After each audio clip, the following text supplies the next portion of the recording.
KBG Énergie, société spécialisée dans la vente, l'installation et la maintenance du système solaire. KBG Énergie, votre solution énergétique solaire d'aujourd'hui et pour longtemps. KBG Énergie développe des projets en électricité générale, l'énergie solaire photovoltaïque et les systèmes de secours en Afrique centrale, en RDC et ses environs. KBG Énergie gère votre consommation et votre stockage. Nos services, matériel européen très durable, deux équipes professionnelles à votre disposition. Les dimensionnements complets des installations, l'élaboration de schémas techniques et plans d'implantation, le développement de nouveaux projets, la mise en œuvre de projets ainsi que la maintenance. Avec KBG Énergie, fini le délestage et assure votre alimentation en énergie solaire. Appelez-nous au plus 243 822 829 199, soit plus 243 999 466 256. Immeuble NTC ex Massamba 644 Kinshasa Gombe, référence rond-point Kimazière. Info kbg@yahoo.com. KBG Énergie, qualité et fiabilité. Voilà, ce parti Bandeko ya Congolève Balandia, www.congolève télévision. Merci à rejoindre Bisson dans le cadre de la rubrique Nabino. Actu politique au Bolingaka, rubrique où explique Kabino actualité, le lien qui a évolué en République démocratique du Congo. Alors, les autres Rolobelali sous relation, il y a Front commun pour le Congo, on a cap pour le changement. Boebi, depuis un certain temps, président de la République, Azali, Basusuba Rubengaye, autorité morale, il y a coalition FTC Cash, Basusuba Kubo Yangope, Mokonzamboka, Azako traversé un moment de turbulence politique difficile parce que Nakati a parti nae, ils ont la base, Bandekomusu, Bamilito, Bazali Nako Senga, Ba Kabonana, Bandeko ya Front commun pour le Congo. Alors, Koto Pakota la avantage oyo, coalition ils ont coupé ça.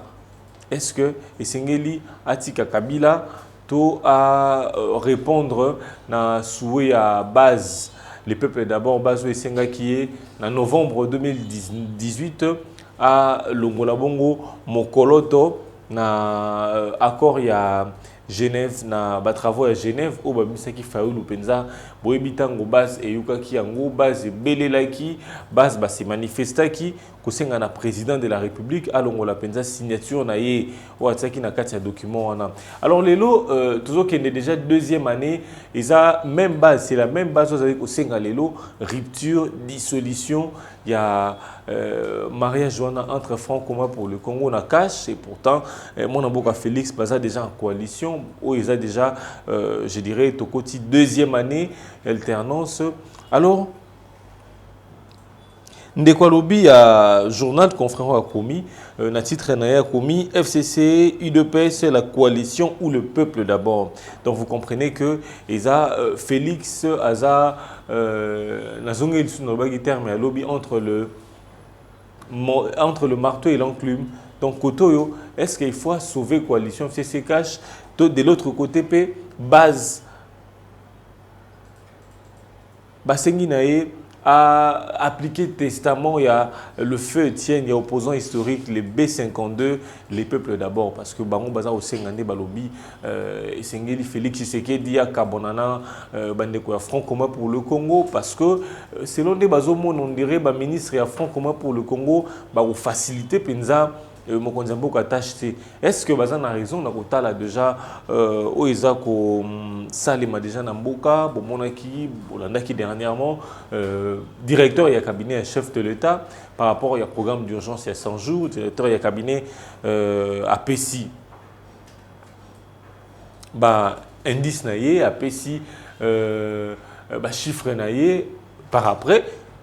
dans un média,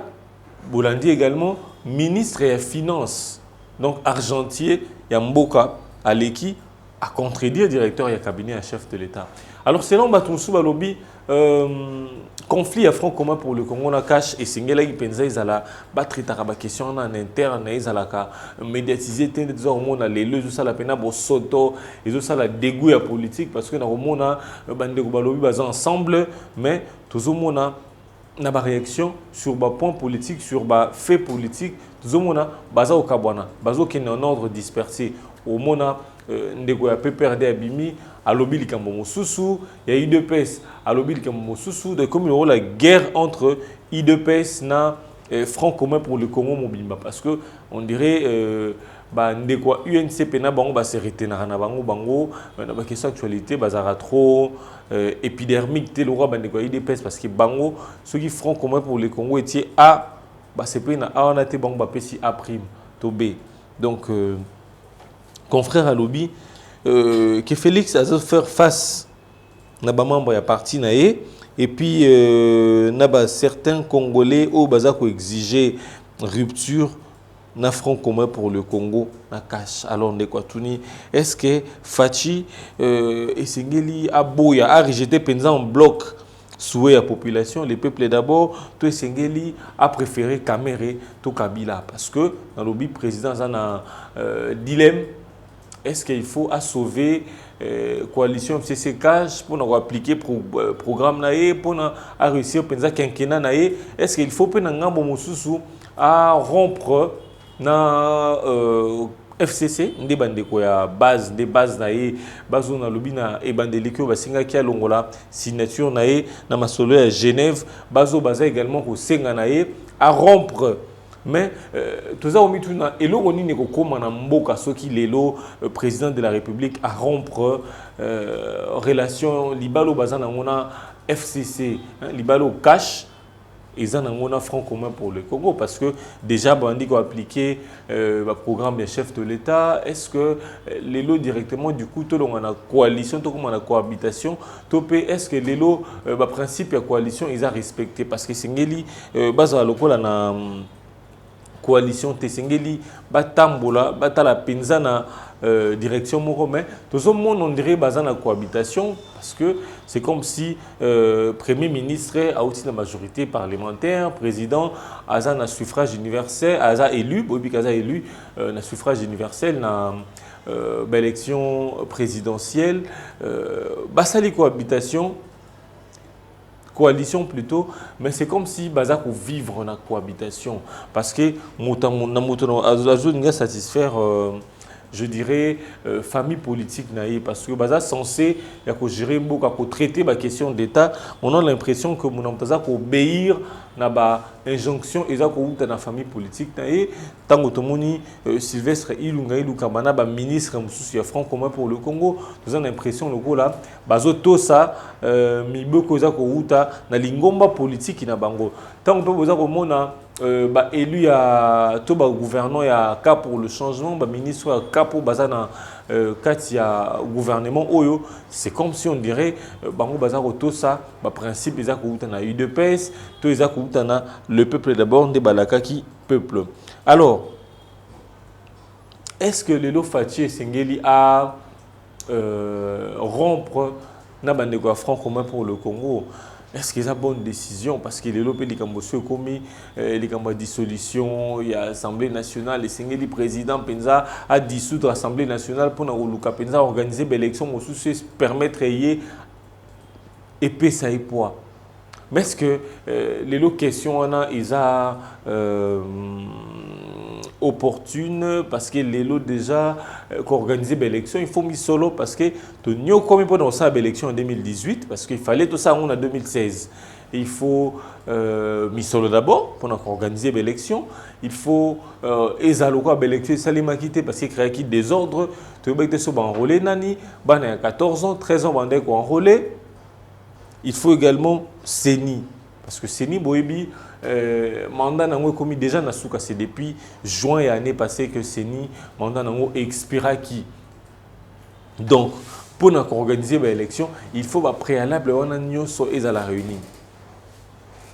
Est-ce que tout ça comme tout les sous kozongi samboka simatiser est-ce que tozonga na page simate to singeli to kendeka 14 la 2023 tout tourner page. Alors selon Mandeko Moussou Balobi, les camarades dessous dans le Parlement, corrompre na Mandeko ya FCC, les apenza na importance mon côté parce que Esengeli président de la République na gouvernement Mobimba exécutif Mobimba ba se concentrer penza na ba essentiel na ba urgence sociale Esengeli te batala baloba bon les droits de distraction parce que faut que nous fassions ça. Seni déjà ils ont contesté l'opposition, non Seni ils ont politisé et Seni ils ont repartition membre bazo composé Seni ils ont équitable ils ont que non la majorité parlementaire ba les belé ba opposition ba la moquer na société civile et ça là que non ba décision politique et s'emportaka sur ba décision à bateau ba tikali moquer wana déjà ils ont problème qu'on nous désigner qu'on composer bureau à Seni et qu'on soit déjà temps et alors s'il faut prendre question il y a Mbongo aujourd'hui dans le bas les pays traversent moment encore difficile parce que les lots déjà dans le bas qui en janvier déjà les lots de ces déficits il y a 114 milliards de francs congolais parce que l'engagement il est qui belé misolo recette bazo mobiliser ils a penza ko absorber l'engagement ils a résoudre ba problème on a mieux sauté raison pour laquelle toujours quoi il y a toujours un déficit budgétaire et luka kokangisa misolo pour organiser l'élection et alors là nandaku papa en salaire à malonga te mais bolingi bosomba mususu na pes exemple à Kinshasa congélateur où ils a par exemple 400 ou 500 dollars ba futare 100 dollars le singeli à sala penza ba wani na il y a un mot là ba utiliser ba économiste et Sengeli penza basa la makasi ba limiter ba dépenses et comment ce boliak à 3 fois boliak à 2 fois tout ça pour nakoluka à réaliser projet wana alors que population dans stade oyo vu que à monaki déjà le fils il y a Étienne Tshisekedi Ouazali héritier peut-être il y a testament Étienne Tshisekedi na sommet à l'état azo penser peut-être na bonheur na bien-être alors que les lots, population espoir wana ya que dans 2 ans, dans une année, Simba pour na kuluka ça sous ma ponomi mosusu en fait. Donc sous mon une importance mon côté les kaka to préparer 2023 et puis barouza la juger peut-être na bilan na yé. Voilà, ils ont nakutala na bateau baza ko senga à rompre libala na ina bandeko ya franc commun pour le Congo. Mais les lopes soir le bien rompre na bandeko ya franc commun pour le Congo ceux qui au cas où ba dissoudre parlementaire ils ont des présidents au comment dire à la buter na marambo belé parce que à la président de la République azana élu par la population mais azana majorité moko au baza l'Assemblée nationale parce que bango ni basala la loi bon bana ko sala ba loi moko oyo ko sala plus au détriment ya famille politique na bango et pourtant esengeli bato ça peut-être na ba ça peut-être la vision un chef de l'État et comment pas si pour na Félix Tshisekedi et puis ego risquer IDPS popularité au bazana ngo lelo IDPS popularité on a et les Kanako quitta parce que tant au bazaki na opposition pendant 36 ans ou 37 ans bah n'a côté son espoir que non une façon que aussi Bokondi on pensait que ceux qui Félix après prestation un serment naé après investiture naé que un mois après bon mon a transport qui était en dessous de 200 francs pour mon salaire il y a fonctionnaire au ça 50 000 et comme 300 000 alors que ils a n'a pas processus donc ils a n'a pas processus et c'est à ça là à respecter puis na kota la lelo avantage oyo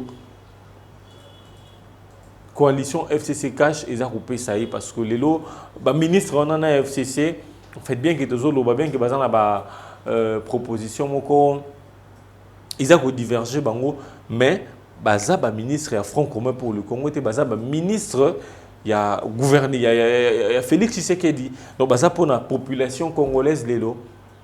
ils ont déjà l'un d'avantage à la coalition FCC cache les lots. Qui est basé en cohabitation, comme il y a le biboy, bango bakina ngambo mususu, les lots,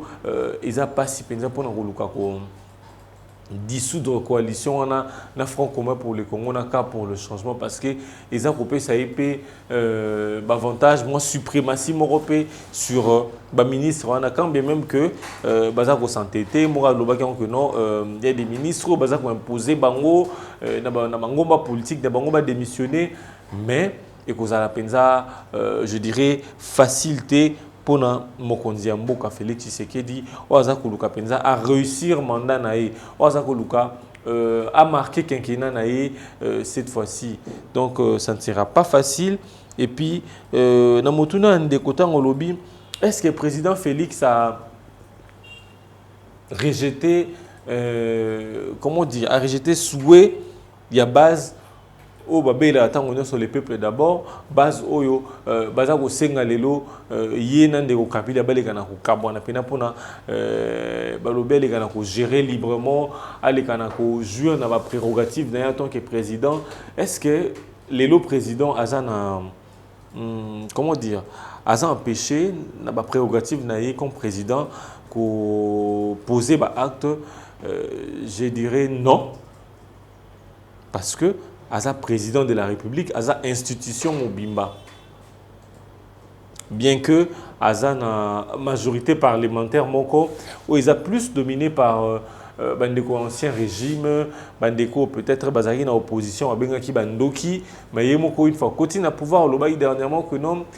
makambo musu tandeko lo batango tozali na opposition, ils parce que tozali na quantité. C'est parce que comme on est là on a musika na kozana kati ya système ils a vraiment différent, parce que ceux qui ont musika ozomona bon ils n'ont pas cité parce que mbongo tuzakana or tuzakana cobalt tuzakana boy, mais cobalt tango extraire yango teka yango soit peu bénéfice, parce que les lots tuzana ba cobalt tuzana ba minerai, mais tout ça, l'industrie de transformation va minérer en athée. Parce que les gens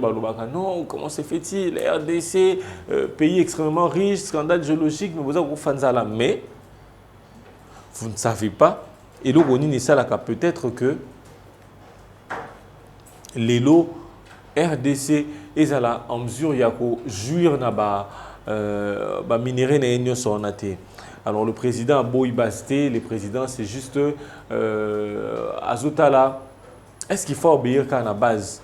Oui, ceux qui choisissent à Genève, à Yukila base, c'était peut-être parce qu'il y avait des deals entre Genève, la communauté internationale avec certains multinationaux, ils allaient qui déjouaient, peut-être par Félix Tshisekedi. Là, to concéder bango raison wana, mais na stade oyo ko qui la base ils a facilité, parce que Aza président de la République Azo travaillé pour Namboka et Sengeli Penza a profité de la coalition Bazanango pour Nakoluka ko mettre en pratique programme naé, mais na front commun pour le Congo, na autorité morale na bango neto ka be na bango matoi, mais on ne comprend pas comment ceux qui bengi bango na kingakati bendi bango matoi et tant ba bimi ba afficher comportement mosusu. Alors tomi tout na kaka qui est derrière tout ça to eloko nini balingi basala to bilan nini le balingi ba rendre na mwana mboka Félix Tshisekedi, parce que lelo 5 ans après ce que Félix Tshisekedi a bimi na bilan moko je dirais négatif, ils allaient pour na UDPS na UNCT, donc bilan wana et golata également bandeko FCC ou déjà boyebi bazana 18 ans aux populations et pesa bango déjà couleur et bilan wana. Alors je ne sais pas si vous raisonner qui est maintenant on a 18, on a plus 5 qui est chez Koyo, que dans les jours à venir, vous allez éligible. Bon, éligible, c'est plus les termes juridiques, mais peut-être population, électeurs, parce que les lots, peut-être agents bakozala peut-être en 2023 population au monde bango peut-être quoi agent causal peut-être il y a mal au lelo population azako vivre na mboka. Alors président de la République aza penza ko faire face na situation qui est trop difficile parce que aza otala est-ce que singeli na ko tosa Nangambo souhait à la population, les peuples d'abord, pour la population, balobi que dans les jours qui viennent, lancer, multiplier l'activité devant citer l'Union africaine pour qui sa président de la République que non, balingi coalition on en a front commun pour le Congo. Alors, j'estime qu'à ce niveau, président de la République n'a ba parti eza ko sala cas pour le changement et sengeli ba benga ba militant na bango ko expliquer bango différence entre coalition na cohabitation ko expliquer bango ba avantage oyo ba ko jouer nango na coalition en lieu place bas en cohabitation parce que ndebo ba la foule la masse ne réfléchit pas donc je crois que bazana bato mayele bazana ba communicateur ya mayele na ngambo UNC na UDPS alors singeli te batika ba militant ba divaguer bongo singeli ko benga bango ko talisa bango penza ba avantage ya coalition wana pe singeli également ko expliquer bango en des termes clairs accord contenu peut-être je dirais accord il y a front commun pour les Congo na cash ndenge évêque mukuna singa qui la fois passée pour que bazala na ba limite on baza ko poser ba acte na bango parce que tant ba okende na cité Union africaine pour revendiquer et au créer le sous-tolé et au créer problème alors tout komona même ba dirigeants institutions baza ya franc commun pour le Congo na cas pour le changement ba komana ko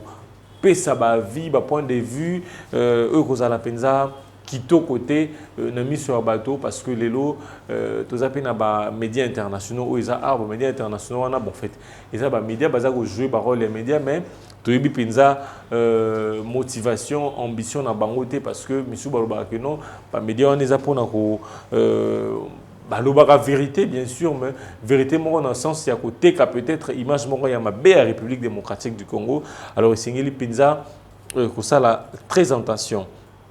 Alors merci beaucoup na Bino Banson balande Congo Live Télévision ba internaute nyoso o bolanda kabiso na rubrique na biso actu politique o botika kabiso te na ba remarque na ba suggestion na ba conseil merci penza na ko tirer attention na magazine o tokutani bongo na numéro ezali koya KBG Énergie, société spécialisée dans la vente, l'installation et la maintenance du système solaire. KBG Énergie, votre solution énergétique solaire d'aujourd'hui et pour longtemps. KBG Énergie développe des projets en électricité générale, l'énergie solaire photovoltaïque et les systèmes de secours en Afrique centrale, en RDC et ses environs. KBG Énergie gère votre consommation et votre stockage. Nos services, matériel européen très durable, deux équipes professionnelles à votre disposition. Les dimensionnements complets des installations, l'élaboration de schémas techniques et plans d'implantation, le développement de nouveaux projets, la mise en œuvre de projets ainsi que la maintenance. Avec KBG Énergie, fini le délestage et assure votre alimentation en énergie solaire. Appelez-nous au plus 243 822 829 199, soit plus 243 999 466 256. Immeuble NTC ex Massamba 644 Kinshasa Gombe, référence rond-point Kimazière. Info kbg@yahoo.com. KBG Énergie, qualité et fiabilité.